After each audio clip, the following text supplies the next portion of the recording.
Hello, hello mes wax et bonjour à tous, bonjour à toutes. J'espère que vous allez bien, j'espère que vous allez très très bien. Je suis ravie vraiment de pouvoir être là pour ce deuxième live et de vous parler du thème mon déclic. Qu'est-ce qui m'a poussé à aller entreprendre? Qu'est-ce qui a fait en sorte que je me décide effectivement à dire que stop, c'est bon, je vais entreprendre, je me mets à mon compte. Donc, pour cela, je vais vous parler donc effectivement en fait, de déclic et surtout mes premiers pas dans l'entrepreneuriat. Mais en attendant, je vais vous faire écouter une chanson dont je n'ai pas les droits d'auteur. C'est José, le temps que vous vous connectez. On va l'écouter.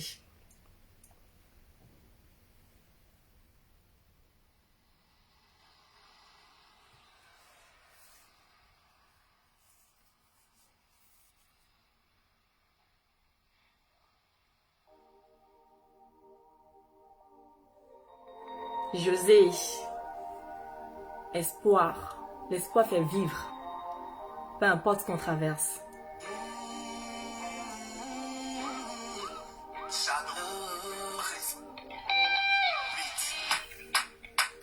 On dit toujours que la vie c'est mollo.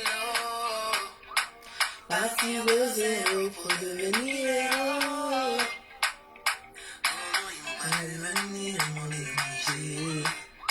Ils ont voulu me noyer mais ils m'ont appris à aimer. Combien de fois j'ai été mise devant mes défauts, jugée et condamnée tristement à cause de mes fautes.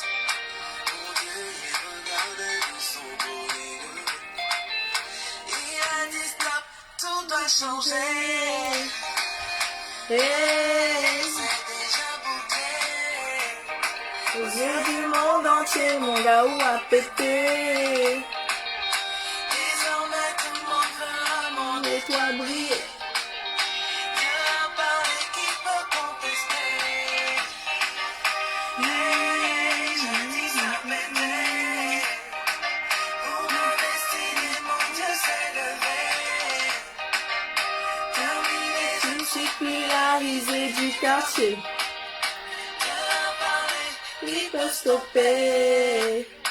Si tes souffrances sont mondiales, c'est que tes réussites seront mondiales. Coucou, bonjour, bonjour. En fonction des dimensions de ton bonheur, tu auras toujours des gens pour tenter de dégâts.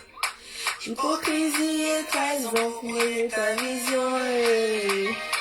Donc tu vis, tu n'as pas fini d'être éprouvé. Parfois même on te fait du mal avec le sourire aux lèvres. Ne sous-estime jamais ce que Dieu t'a donné. Oui, c'est pourquoi toi faut bosser. C'est déjà bouclé.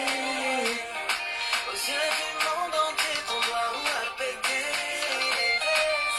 Désormais tout le monde verra mon étoile briller.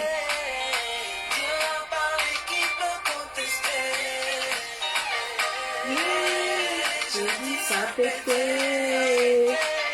Mon Dieu s'est levé. Terminé, tu n'es plus la risée du quartier. Dieu a parlé, qui peut stopper?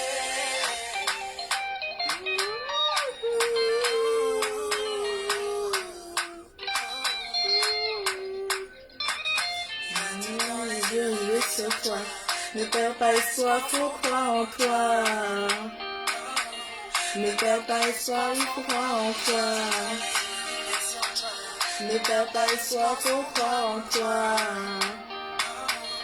Ne perds pas espoir, faut croire en toi.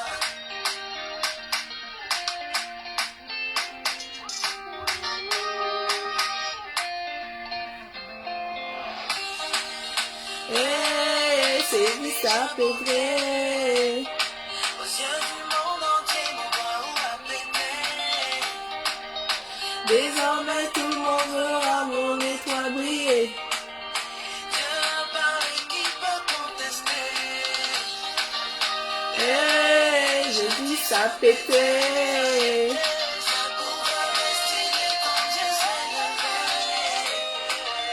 Mais oui, mais tu n'es plus là.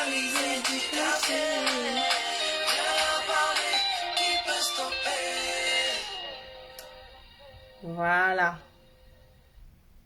Dieu a parlé, qui peut stopper? C'est important.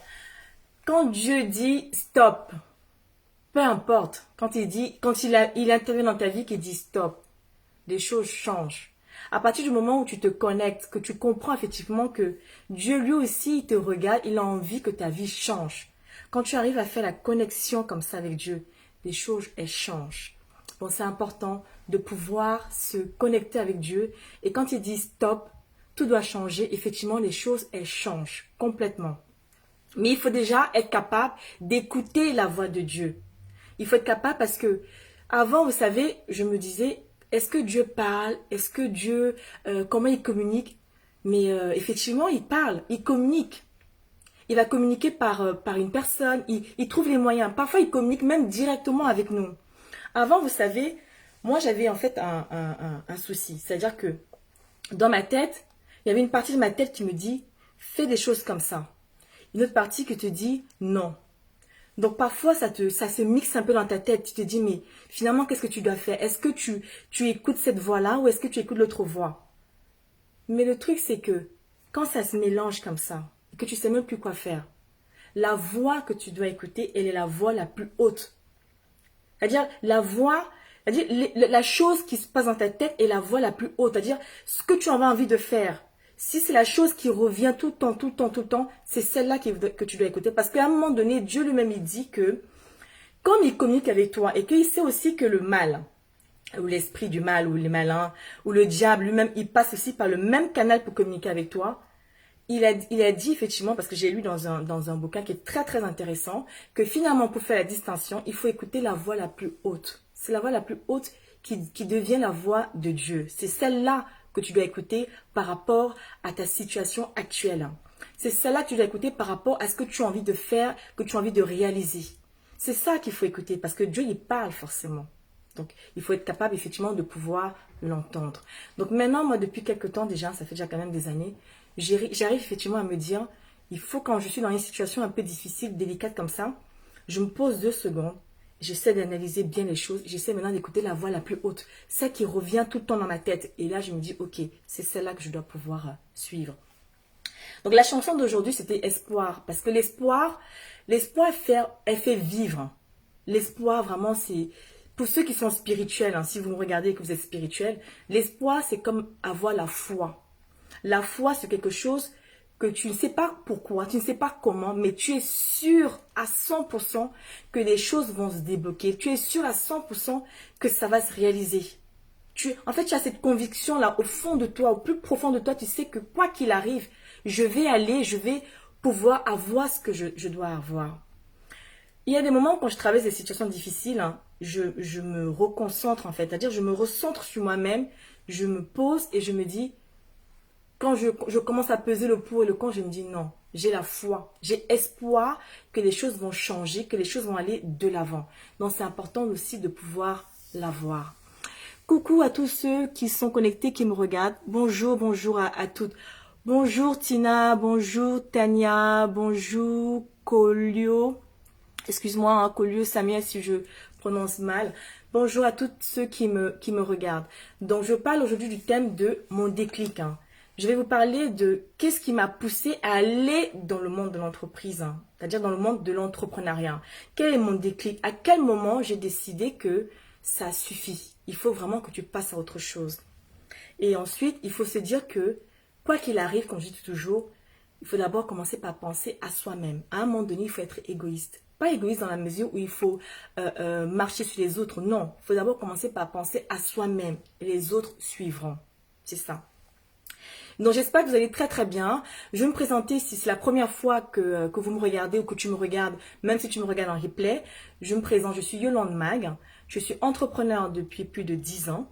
J'interviens actuellement dans le domaine de la beauté, c'est mon activité principale. Et je me définis également en tant que femme d'affaires. Et je suis une wax. Voilà. Quand je dis je me définis en tant que femme d'affaires, je suis une wax, ça veut dire que ce n'est pas la femme d'affaires que vous imaginez, comme on peut s'imaginer. Mais c'est qu'à partir du moment, à partir d'aujourd'hui, je me dis je suis une femme d'affaires parce que je vise loin. Parce que je me dis je vais aller jusque là où j'ai envie d'aller. Donc quand tu commences déjà à te mettre ça dans la tête en te disant je vais aller à tel endroit, tu fais tout pour effectivement y arriver. C'est comme si l'univers même s'arrange pour que les choses aillent dans ce sens-là. Et quand je dis que je suis une wax, la plupart de mes posts, je mets toujours je suis une wax. Parce que je suis une femme ambitieuse, et je suis une femme qui veut effectivement réaliser des choses. C'est ça être une wax. D'où le nom des projets que j'ai actuellement, il y a toujours le mot wax. Je suis une wax. Vous êtes des wax. On est des femmes qui sont des femmes ambitieuses. C'est-à-dire, on n'est pas seulement des femmes battantes, parce que toutes les femmes sont des femmes battantes. Sinon, on ne s'en sort pas. On est des femmes ambitieuses. Il faut être une femme ambitieuse pour pouvoir réaliser, être au-dessus de la moyenne, pour pouvoir aller de l'avant. Sinon, effectivement, tu vas te ramasser ou tu auras l'impression qu'il y a des choses qui ne vont pas. Donc voilà, c'est pour ça que je dis, je me définis en tant qu'une femme d'affaires et je suis une wax. Et j'aimerais également que vous aussi, pouvoir coacher des femmes qui me regardent en ce moment, de vous dire que tout est possible. Quand je dis que tout est possible, c'est vraiment que tout est possible. Il y a des moments où tu travailles des situations, tu me dis, mais est-ce que tu vas y arriver? Est-ce que, il y a trop de questions parce que finalement, tu as l'autre côté qui veut te freiner, qui veut faire en sorte que ce que tu as prévu faire, tu ne le fasses pas. Oh, c'est pas ça. Il faut vraiment se donner les moyens. Tout est possible. Donc voilà le sens même de l'espoir. Moi, je suis quelqu'un je garde toujours l'espoir. Je suis quelqu'un d'optimiste. De base, je suis quelqu'un de très, très, très optimiste. Même quand je suis confrontée à des situations compliquées, mais vraiment compliquées, je me dis toujours que non, demain c'est un autre jour. Demain, et ça c'est une phrase que je dis souvent ça. Demain est un autre jour. Demain sera une journée meilleure. Demain est un autre jour. Mais il ne suffit pas de juste le dire. Il faut aussi faire des actions. Il faut aller dans le sens de dire qu'est-ce que je dois changer? Qu'est-ce que je dois faire en sorte que ça aille mieux pour que, effectivement, demain soit un autre jour? Donc, c'est ce qu'il faut faire. Coucou Jeanne la diva et coucou Ray Fumassa. Alors, je vais rentrer dans le thème d'aujourd'hui. Si vous avez des questions, des commentaires, n'hésitez pas effectivement à marquer vos commentaires. Donc, je pourrais vous répondre juste après le live. Donc, si tu me regardes, c'est la première fois, n'oublie pas de t'abonner sur ma page. Cette page, je vais parler de l'entrepreneuriat de la femme, l'entrepreneuriat au féminin. Je vais pouvoir effectivement accompagner et coacher des femmes pour qu'elles aussi, elles décident de se mettre à leur compte. Parce que c'est effectivement quand on fait une, deux, trois, à plusieurs femmes qui décident de se mettre à leur compte, qu'on va pouvoir effectivement avoir du poids, un poids économique et pouvoir changer les choses et faire en sorte que les hommes qui sont nos hommes qui nous accompagnent ou qui sont nos hommes qui font partie de nos vies vont pouvoir avoir un regard différent sur vous en tant que femme et se dire voilà, ça c'est ma compagne, ça c'est ma femme, elle fait les choses, je l'accompagne pour changer les choses. Donc voilà. N'hésitez pas si vous avez des questions. Comme ça, je vais pouvoir avancer. Bon, voilà.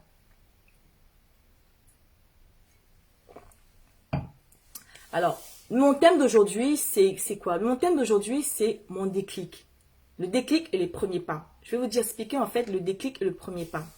Donc, le déclic, c'est que je vais remonter en arrière parce que j'ai commencé en 2010. Je vais remonter en arrière dans le temps. En 2009, je suis donc en congé de maternité et inscrite en tant que demandeur d'emploi. En 2009. Donc en 2009, j'ai mon fils qui est encore un bébé.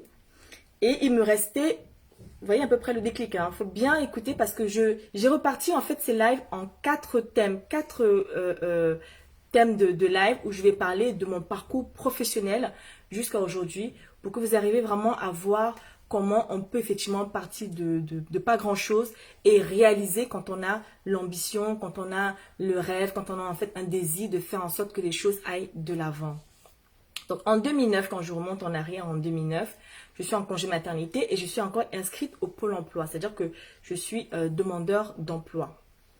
Et à cette époque-là, il me restait 2 mois. Suivez bien, il me restait 2 mois avant que mes droits se terminent. Il me restait 2 mois pour que mes droits se terminent. Et je me dis, bon, là, il reste que 2 mois. Quand les droits sont terminés, c'est terminé. Ça ne sert à rien, c'est fini, c'est fini. Soit tu as déjà trouvé un travail, soit tu as 0 €. tout simplement. C'est pas compliqué. Donc en 2009, je décide effectivement de commencer à postuler un peu. Je postule pour dire, là, il faut que je me mette la pression parce que mon fils, il a grandi. Enfin, il est encore bébé, mais il commence déjà à grandir un peu. Il faut que je trouve du travail assez rapidement. Donc en fait, ce que je fais, c'est que je postule à plusieurs entreprises. Tu sais, quand tu postules, tu as des entreprises que tu aimerais qu'on t'appelle dans toutes ces entreprises-là. Donc j'ai postulé un peu partout. Et il y a une entreprise, justement, qui a retenu ma candidature.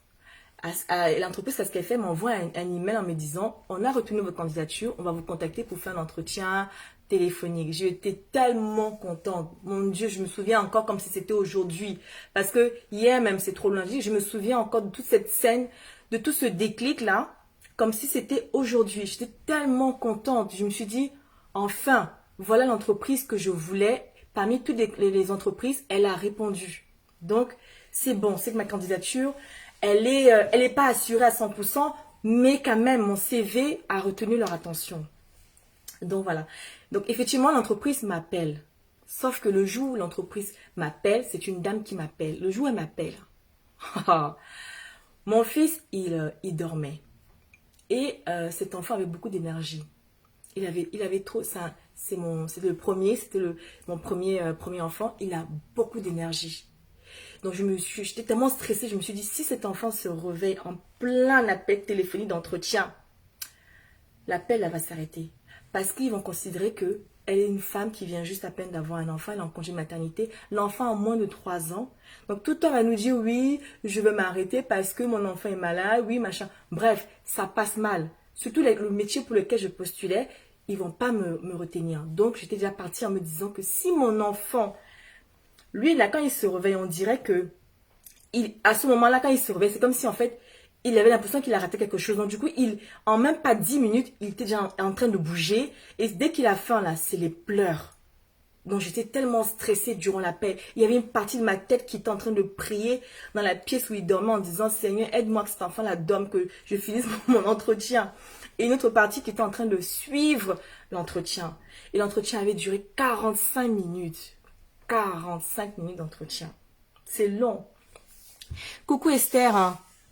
Coucou, alors... La joie, oui, c'est ça. Donc, du coup, pendant 45 minutes, elle me fait passer l'entretien. Et j'étais stressée, je transpirais même. Parce que je me disais que, tu sais, quand tu veux vraiment quelque chose, quand tu t'accroches à quelque chose et que tu sens que c'est proche, quand c'est pas loin, et que finalement, la personne, en fait, t'appelle quand c'est un entretien d'embauche, on t'appelle, on te fait l'entretien. Pour toi, c'est déjà un soulagement que, enfin, ils sont en train de passer l'entretien avec moi. Mais c'est trop stressé. Mais malgré tout, pendant les 45 minutes, elle m'a posé un tas de questions. Elle m'a posé des questions pour effectivement s'assurer que j'avais compris le poste, s'assurer que... En fait, c'est des questions un peu techniques pour voir si tu as bien compris ce qu'il fallait faire. Pendant 45 minutes, tu réponds, mais pendant tout ce temps-là, je suis en train de prier en disant, Seigneur, il faut que mon enfant là qui est là-bas, qui dorme, pardon, qu'il ne se réveille même pas. Et effectivement, le Seigneur m'a entendu à ce moment-là parce que tout ce temps-là, il dormait. Il ne s'est pas réveillé. Donc, elle valide ma candidature. Elle me dit maintenant que j'aurai un deuxième rendez-vous physique le lendemain. J'ai dit, ok. Donc, il y a encore un deuxième rendez-vous. Donc, au deuxième rendez-vous, je m'organise et je vais alors au rendez-vous. Alors, 45 minutes, bah oui, c'est 45 minutes d'entretien, c'est long. J'ai trouvé le temps long. Surtout quand tu n'es même pas dans les bonnes conditions. Quand tu n'es même pas dans les bonnes conditions pour parler à la personne tranquillement, avec la paix dans ton cœur, mais tu es stressé parce qu'il y a un enfant qui est en train de dormir et que si l'enfant se réveille, elle va dire non, merci, au revoir. Donc, elle me donne un rendez-vous physique le lendemain. Le lendemain, j'arrive.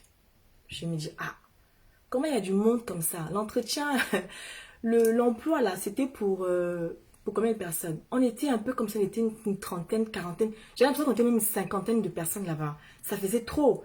Et là, tu te dis, mais il y a beaucoup trop de monde pour ce poste-là. Tu dis, ok, ben écoute. Tu sais, je me dis toujours que tout ce que Dieu fait est bon. Tout ce que Dieu fait est bon. Je pars toujours dans cette optique-là. Tout ce que Dieu fait est bon. Je ne me stresse pas tellement dans la vie. Je me préoccupe de ce que je dois faire. Et je pars toujours du principe que si j'ai fait quelque chose, je vais encore m'auto-critiquer moi-même pour dire est-ce que tu as bien fait, essayer de voir comment faire pour corriger. Donc ce jour-là, il y a du monde. J'ai dit, bon, Seigneur, là où je suis, là, je remets tout entre tes mains. Aide-moi, effectivement, à valider l'entretien. Donc, ils viennent. C'est une entreprise, en plus, qui était une entreprise qui a une fierté. Une entreprise internationale. Elle a des filiales, des agences partout dans le monde. Même en Afrique, ils ont également des agences en Afrique. Donc, pendant l'entretien, ils nous posent des questions. Ils se vantent, effectivement. Ils racontent bien tout le parcours de l'entreprise. Et l'entreprise, elle vend les produits et les services. Donc, ils vendent... pas mal de choses. Donc, il nous explique pendant tout le parcours, effectivement, tous les produits, les services. Et après, quand ils ont fini, quand tout le monde s'est présenté, c'était vraiment protocolaire. Quand on a fini, on nous fait la dictée. On nous a fait la dictée pour comprendre le niveau de français, oral et écrit. On a remis nos copies. Copies, entre guillemets, par rapport à une mise en situation face à un client. Donc, quand on a fini, finalement, ils viennent nous voir en individuel parce que finalement, ils font des appels en individuel. Ils te disent si oui ou non, si tu as reçu, enfin, si tu as été accepté ou pas. Donc là, on me dit oui, j'ai été validé. J'ai dit, Dieu merci. Deuxième entretien validé. J'ai dit, ok. D'abord, il y a eu un premier entretien téléphonique. Avant l'entretien téléphonique, on m'a d'abord envoyé un email pour me dire que finalement, ma candidature avait été acceptée. On va me contacter. J'ai dit, Dieu merci. Elle m'appelle, la dame. Elle me fait un entretien téléphonique d'un stress pas possible. Je valide. Finalement, on me donne un rendez-vous le lendemain. Je vais à l'entretien le lendemain. Je vois du monde. On fait tout ce qu'on a fait. Je valide. Finalement, ils me disent à ce moment-là que je vais aller à l'entretien au siège. J'ai dit, non, Seigneur, là, Il y a des niveaux où toi-même tu dis c'est bon. Encore un autre rendez-vous au siège. Ça fait trois entretiens. J'ai dit, mais c'est pas un poste de cadre. J'ai pas postulé pour un poste de cadre. Effectivement, la formation que j'ai reçue me permet effectivement de pouvoir, parce que c'est une formation qui me permet de pouvoir vendre aussi bien un produit ou un service dans son ensemble, tout en structurant en fait toutes les différentes étapes qui touchent un peu toutes les... En fait, quand un produit ou un service, ça touche effectivement la partie commerciale, la partie marketing, la partie digitale. En fait, ça touche un peu de tout.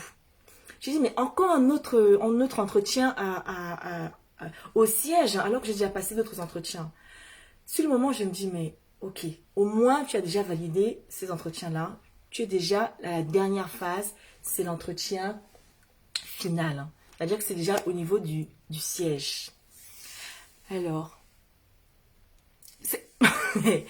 président, en fait, c'était pour devenir président de l'entreprise là même. Esther, tu as bien dit. Président même de l'entreprise, troisième entretien. Quand tu pars, même tu es déjà, tu sais, l'entretien que tu es déjà fatigué, épuisé, tu dis que bon, faut que tu y ailles. Tu es déjà fatigué, mais tu y vas. Après, je me dis, ce qui me reconfortait quand même, c'était j'étais déjà à la fin. C'était mon troisième entretien, j'étais déjà à la fin. Donc, je vais au troisième entretien. J'arrive. Grand immeuble, building, top. Quand tu arrives, finalement, tu dis, mais où sont passés toutes les personnes qui étaient là? Ou bien peut-être qu'ils ont eu des entretiens en décalé, ou bien je sais pas quoi. Donc, au moins je passe, au moment où je suis en train de passer, je vois qu'il y a seulement 3 personnes à mon heure où on est en train de passer, mais individuelles. Genre, tu arrives, tu t'assois, tu sens qu'il y a les caméras, on est en train de t'observer, tu restes toujours digne, tu vois, tu t'astas, tu es digne. Tu dis, bon, il n'y a pas de souci. Maintenant, c'est mon tour. Faut bien écouter. Hein. J'arrive. Quand j'arrive là-bas, dans la salle, je vois effectivement qu'il y a 2 femmes qui sont assises. Je me souviens toujours, je me dis, hein, ce déclic-là, c'est un déclic et c'est mes premiers pas. C'est très important. Quand tu veux créer, il y a toujours quelque chose qui fait en sorte que tu dises dans ta tête que stop, c'est bon, je passe à autre chose. L'entrepreneuriat, se lancer, il y a forcément, qu'est-ce que tu recherches? Qu'est-ce qui fait que tu te dis que là, c'est bon? C'est ça, en fait. Ça doit venir, en fait, même ça vient de tes tripes, en fait. Ce n'est pas un truc aussi banal, sinon tout le monde le ferait. Et entreprendre, c'est pas un jeu. Moi, je dis franchement, entreprendre, c'est pas un jeu. Il faut vraiment déjà le vouloir. Et il faut être sûr de là où tu veux aller. C'est pas un jeu. Donc à ce moment-là, les deux femmes, elles sont là. Attendez. Je vais vous raconter la suite parce que là, c'est important. Les femmes, elles sont là, elles m'écoutent. Je me dis, mais attends, on est en train de refaire les mêmes questions, les mêmes entretiens que j'ai déjà eu au niveau de l'appel téléphonique, que j'ai eu la veille quand on s'est tous retrouvés dans les salles. C'est pratiquement les mêmes choses parce qu'il n'y a rien de nouveau. On nous avait déjà présenté l'entreprise, on nous a déjà présenté en fait les produits, les services. Donc il n'y avait strictement rien de nouveau. Mais voilà, elles sont effectivement au siège, donc du coup elles veulent s'assurer que tu as bien compris et tout, et tout, et tout, et tout. J'ai dit ok, on fait l'entretien, on fait. Mais à un moment donné, toi-même, quand tu penses à l'entretien, à un moment donné, durant l'entretien, il y a une phase où tu sens toi-même que tu es, comment on va dire, que tu es déjà en train de soit de gagner, soit en train de perdre. Et durant l'entretien, je savais que j'étais déjà en train de perdre parce que l'énergie qu'il y avait, l'enthousiasme même qu'il y avait au début quand je suis entrée, ça retombait. Avant même que je ne sorte, même je savais déjà que c'était déjà mort. Ça retombait. Et là, tu commences en fait, tu sens maintenant qu'elle commence maintenant en fait à chercher les mots pour te dire oui, mais en fait, elle commence déjà à chercher trop de mots pour me dire que finalement votre candidature n'est pas acceptée, sans vraiment dire n'est pas acceptée. Hein, ça c'est moi qui ai compris ça comme ça, mais elles essaient en fait de trouver des explications pour te dire qu'on ne peut pas te garder finalement. Là. Tu restes comme ça, tu marques un temps d'arrêt. Et là, tu te dis, si on était dans mon pays, là, je n'allais pas sortir d'ici sans rien dire. Je suis restée calme, je les ai regardés comme ça. J'ai dit, waouh, c'est chaud. Et puis, elles ont quand même fini par te dire indirectement qu'on va vous contacter, mais machin, nanana. Mais je me suis dit, là, c'est pas la peine, c'est mort. Donc, je sors de là. La déception même de l'entretien fait que tu es tellement énervé, remonté, tu te dis mais vous n'avez même pas eu besoin de me refaire cet entretien-là parce que tout ce que vous avez dit, on l'avait déjà vu avant. Dans vos 2 entretiens précédents, on l'avait déjà vu et redit tout ça. Donc je descends au niveau de l'ascenseur et j'arrive donc au niveau de la sortie même du bâtiment. Je me souviens toujours, c'est-à-dire que je me mets donc à l'extérieur. Derrière moi, il y a les deux portes battantes vitrées qui se referment quand je suis sortie. Et là, je me dis, c'est la dernière fois que je passe encore un entretien d'embauche. Il dit, c'est la dernière fois, on est en 2009. C'est la dernière fois que je vais encore passer un entretien d'embauche. Parce que toute la fatigue, tout le stress que j'avais accumulé déjà pendant l'entretien téléphonique, En fait, c'est un peu comme si c'était une saturation. Ma tête avait saturé. Parce que j'avais déjà connu ça une fois quand je devais faire un stage. Pareil. On avait envoyé, c'est un stage, hein, un stage, 3 semaines dans des entreprises. On avait envoyé des CV, ils avaient envoyé des CV en fait, parce que l'école avait envoyé des CV, ils avaient envoyé 27 CV. Il y avait 2 CV qui avaient été retenus. Le mien et celui d'un homme. Ça avait fait pareil. Donc du coup, toute cette tension-là, que j'avais déjà vécu auparavant, en fait c'est comme si ça venait s'accumuler sur mon corps. Mon corps était, je me sentais lourde et fatiguée. À un point où je me souvenais même plus de quelle direction j'étais arrivée dans le bâtiment parce qu'il fallait que je rentre chez moi. J'avais perdu, en fait, en quelques secondes, j'avais perdu le sens de la direction. Tellement j'étais abattue. J'étais vraiment abattue. Et là, j'ai dit, c'est la dernière fois que je passe encore un entretien d'embauche. On était en 2009. Et c'est vrai parce que depuis 2009, je n'ai plus jamais passé un entretien d'embauche. J'ai continué à mon compte. Ça, c'est le déclic. Vous voyez? Ça, c'est le déclic. Ça, c'est quand tu te retrouves dans une situation où tu sens au plus profond de toi que tu dis stop. Même Dieu lui-même dit que mon enfant, pardon, stop. Donc, c'était ça mon déclic. Et sur le moment, ça te fait peur, tu es stressé, tu ne sais pas où tu vas aller parce que je suis à 2 mois de la fin de mes droits. Et je suis en train de dire encore moi, 2 mois à la fin de mes droits, c'est-à-dire que à la fin de mes deux mois, j'ai plus d'argent. C'est-à-dire qu'on ne me verse plus rien, tu dois travailler. Et c'est toi qui es encore en train de dire que tu vas plus passer d'entretien. Tu comptes sur quoi? Vous voyez un peu ce que je veux dire? Tu comptes sur quoi? Donc c'était ça. C'est la déception, ben c'est ça, c'est la déception totale en fait, quand vous avez vraiment, c'est ça. Quand tu veux vraiment travailler, que tu sais que tu peux y arriver et que l'entreprise t'a fait passer tellement d'entretiens et que tu as l'espoir. C'est ça qu'on dit l'espoir. Et à un moment donné, tu te rends compte que finalement, non, il n'y a rien.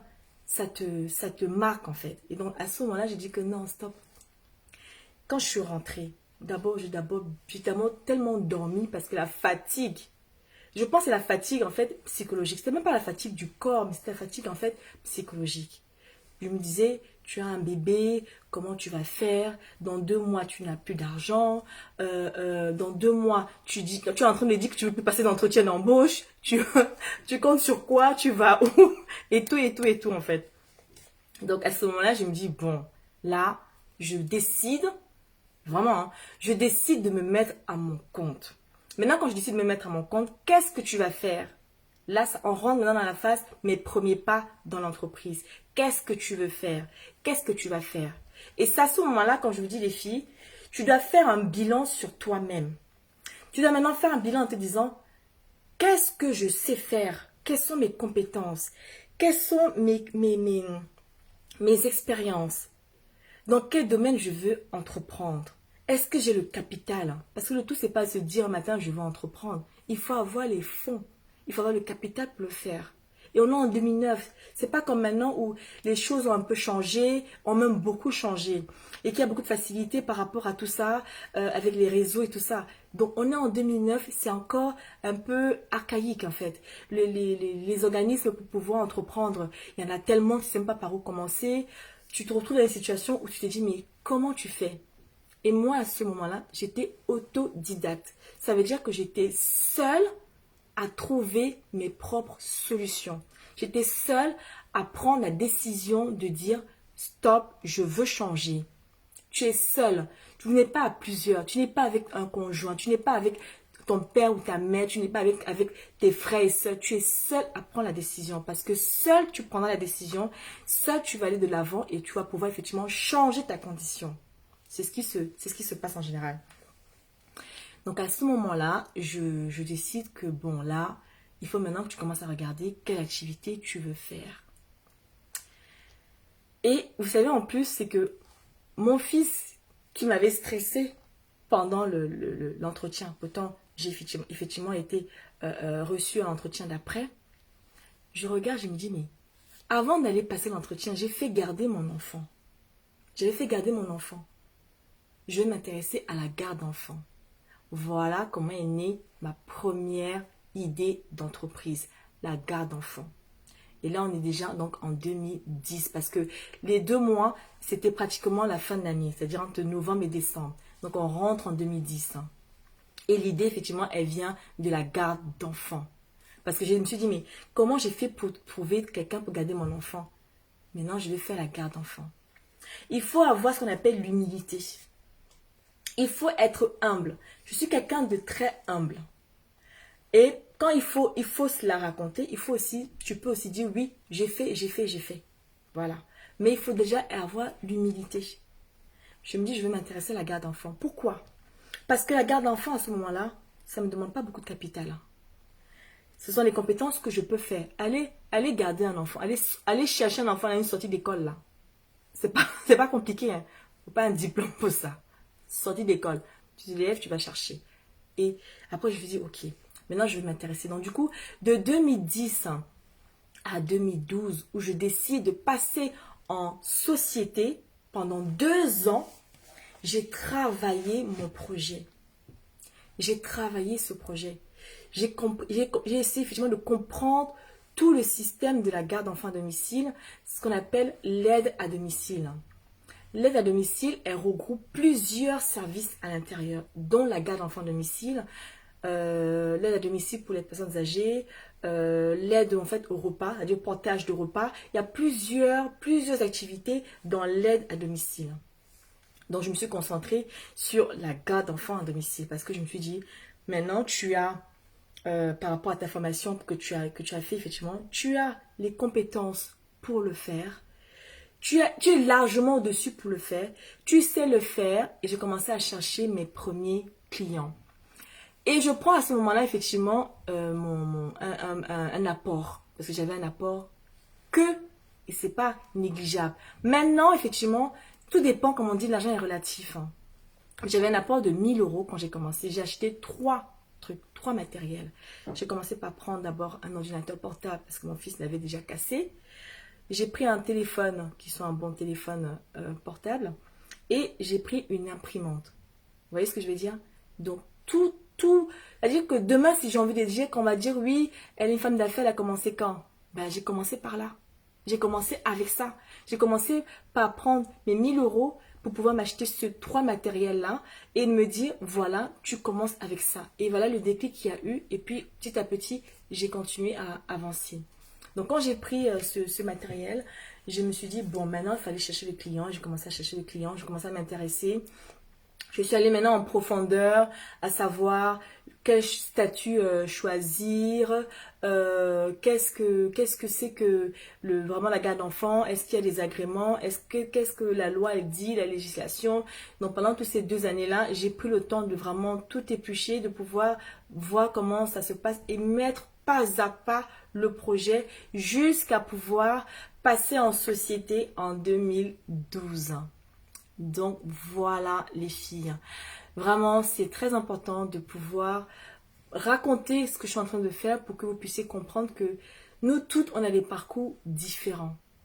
Il y en a qui effectivement ont la chance tout de suite de pouvoir se lancer dans l'entrepreneuriat, être accompagné, avoir le financement et tout ce que vous voulez. Ça arrive. Mais il ne faut pas parce que tu n'as rien, que tu n'as pas les conditions, que tu penses que c'est un mauvais départ. Non, il n'y a pas de mauvais départ dans l'entrepreneuriat. Entreprendre, c'est vraiment décider de pouvoir le faire, décider de pouvoir se dire je veux y arriver, j'ai envie d'y arriver. C'est ça entreprendre. Quand tu as la chance d'être accompagné, c'est encore mieux. À l'époque, je n'étais pas accompagnée du tout parce qu'effectivement, je savais même pas tout ce qui se passe maintenant, c'est nouveau en fait. Mais à l'époque, ça existait déjà, mais j'étais autodidacte. Il n'y avait personne pour pouvoir me dire voilà comment tu vas faire. Donc j'ai dû aller moi-même chercher les informations dans tel organisme pour pouvoir constituer le puzzle et de pouvoir me lancer. Donc aujourd'hui, on me connaît en tant que chef d'entreprise dans la beauté, mais ma première entreprise, ma première activité était la garde d'enfants. Donc au prochain live, je vous parlerai effectivement, parce que je suis passée en société en 2012, au prochain live, je vous parlerai, je vous donnerai la suite de comment effectivement, quand je suis passée en société, comment se gère la société et la société que j'ai créée en 2012, comment elle a pu se développer au point d'arriver là où je suis actuellement.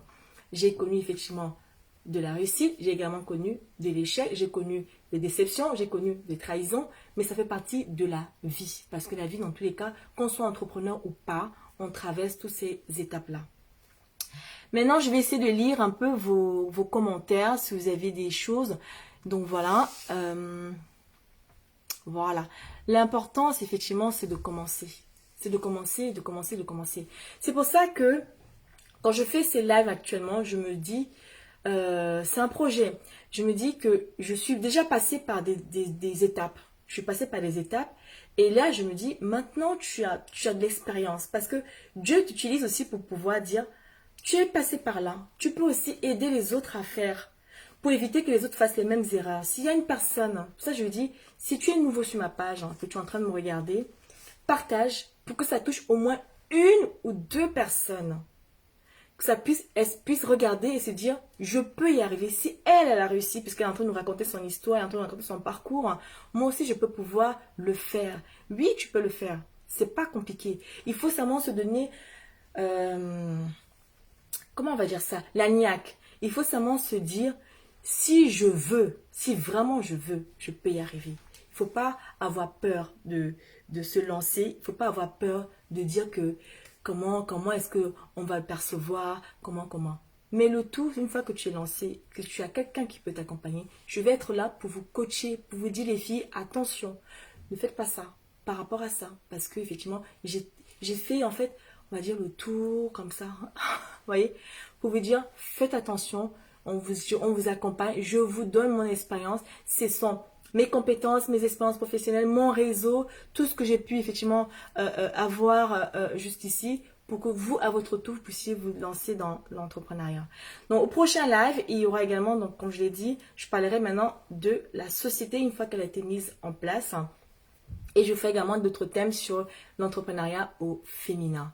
Donc, voilà les filles. Si vous n'avez plus de questions, je vous dis à très très bientôt au prochain live. N'hésitez pas à partager pour que effectivement vous puissiez toucher au moins une ou deux personnes qui nous regardent.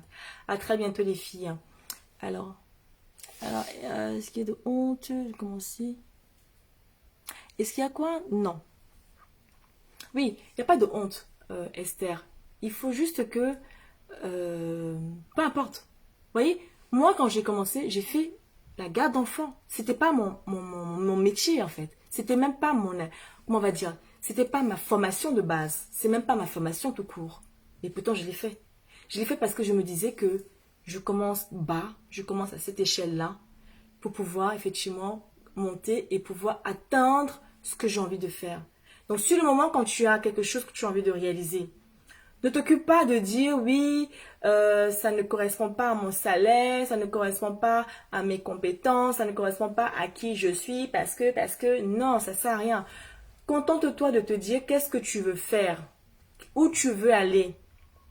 Est-ce que tu as envie de faire, j'en sais rien moi, par rapport à une activité. Commence d'abord à l'échelle où tu peux par rapport à tes moyens. Maintenant, si tu as plus de moyens, si tu sais que tu as les fonds propres, si tu sais que tu as le capital pour, il n'y a pas de souci, commence là où tu mets la barre.